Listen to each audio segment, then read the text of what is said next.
ma future maman, bien longtemps avant que je ne naisse. On a bien failli lui gâcher le plaisir d'être fille.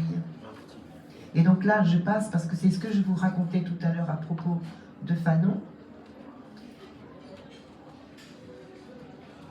Et donc je termine en disant, c'était donc interdit aux filles, mais ma maman bravait l'interdiction et se battait pour gagner le droit de jouer aux billes avec Fanon, quitte à être battue pour cela, car à l'époque, hélas, les châtiments corporels étaient de règle, et la règle était dure. Voilà comment le petit Franz, parce qu'en Martinique on prononce Franz, Fanon, fut complice du premier acte féministe de ma mère, puisqu'il la cachait quand un adulte arrivait, la petite Da, chargée de surveiller la marmaille ou un parent. Plus tard, hélas, Fanon n'aura pas brillé par son féminisme, comme le lui aura vertement reproché Maryse Condé, notamment à l'égard de la malheureuse Mayotte Capétia, à propos du fameux concept de l'actification qu'elle manifeste dans son roman intitulé « Je suis martiniquaise » qui date de 1948. Mais ça, c'est une autre histoire que je vous conterai ailleurs, sinon elle nous entraînerait dans trop de digressions. Pas si misogyne, Fanon, tout de même. Dans ses tout premiers écrits, en l'occurrence, sa première pièce de théâtre, Les mains parallèles, œuvre de jeunesse, genèse de son œuvre, qui date de 1949, pièce que vous ne connaissez vraisemblablement pas, longtemps perdue, restée inédite, jusqu'à ce qu'elle soit publiée dans l'ouvrage France Fanon, écrit sur l'aliénation et la liberté, qui est un ouvrage de Jean Khalfa et Robert Young, publié tout récemment. Fanon donne, dans cette pièce, donc, la parole à une féministe, la reine Drana, qui dit, je cite, « Dispersées au gré des souffles chauds du monde, les femmes s'acharnent à défendre un lambeau de racines. C'est à partir de nous que les univers s'organisent, mais les hommes, dérisoires créatures arrachées de nous-mêmes, nous fouettent le visage de leurs mains homicides. »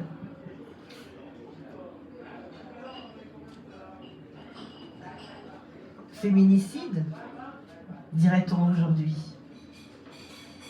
En cette année 2025, où nous fêtons le centenaire de sa naissance, je rends grâce aux mânes du petit Franz et du grand Fanon pour avoir protégé la posture féministe de ma maman, encore enfant, non loin de la maison familiale, au 13 rue de la République, à Fort-de-France, au mi-temps de préjugés foyalais des années 1920-1930.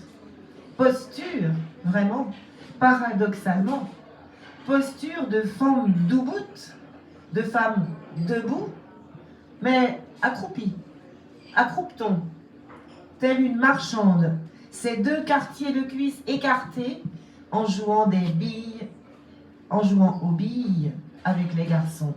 Ce qui m'a inspiré ce poème, intitulé « Nostalgie titime fanonien ». Titime, ça veut dire en gros devinette, en créole. Ah oui, mon grand-père, le père de ma maman, était boulanger. Je suis à la fois frais et chaud. Qui suis-je? Titime. Je suis à la fois frais et chaud. Qui suis-je? Le pain, très bien, le pain sorti du four. Bravo Maggie. Maggie, c'est ma sœur caribéenne. Elle est d'origine. Elle n'est pas martiniquaise, personne n'est parfait. Elle est haïtienne. Titime, bois sèche. Alors, donc, moi, vous devriez répondre quand je redis titime, bois sèche, mais c'est pas grave. Alors, tendre comme mie de bon pain, je prends l'odeur inconnue de mon maternel grand-père. Béquet-Goyave, boulanger, naguère, à la rue Isambert, le mythique aventurier qui avait retiré ses pieds jusqu'au canal de Panama, que je n'ai pas eu l'heure de connaître, pour lui dire cette devinette au temps où j'étais petite, car il avait pris courir vers le pays sans chapeau, ni Panama, ni Bakwa, quand ma mère me fit voir le jour, dans la Venelle, entre boulangerie Pierre-François et maison des Fanons. Enfant, ma mère jouait aux billes avec le petit Franz, au risque de prendre une volée, car c'était interdit aux filles de jouer aux billes quand tu te mets à quatre pattes pour lancer cristal ou agate, ou quand tu te mets à croqueton pour pointer dans le cercle glouton la tique, la capité, la tech mabolo ou la clotte. Ma chère, on voit ta culotte, ton petit Jésus va partir, tu vas faire pleurer la Sainte Vierge.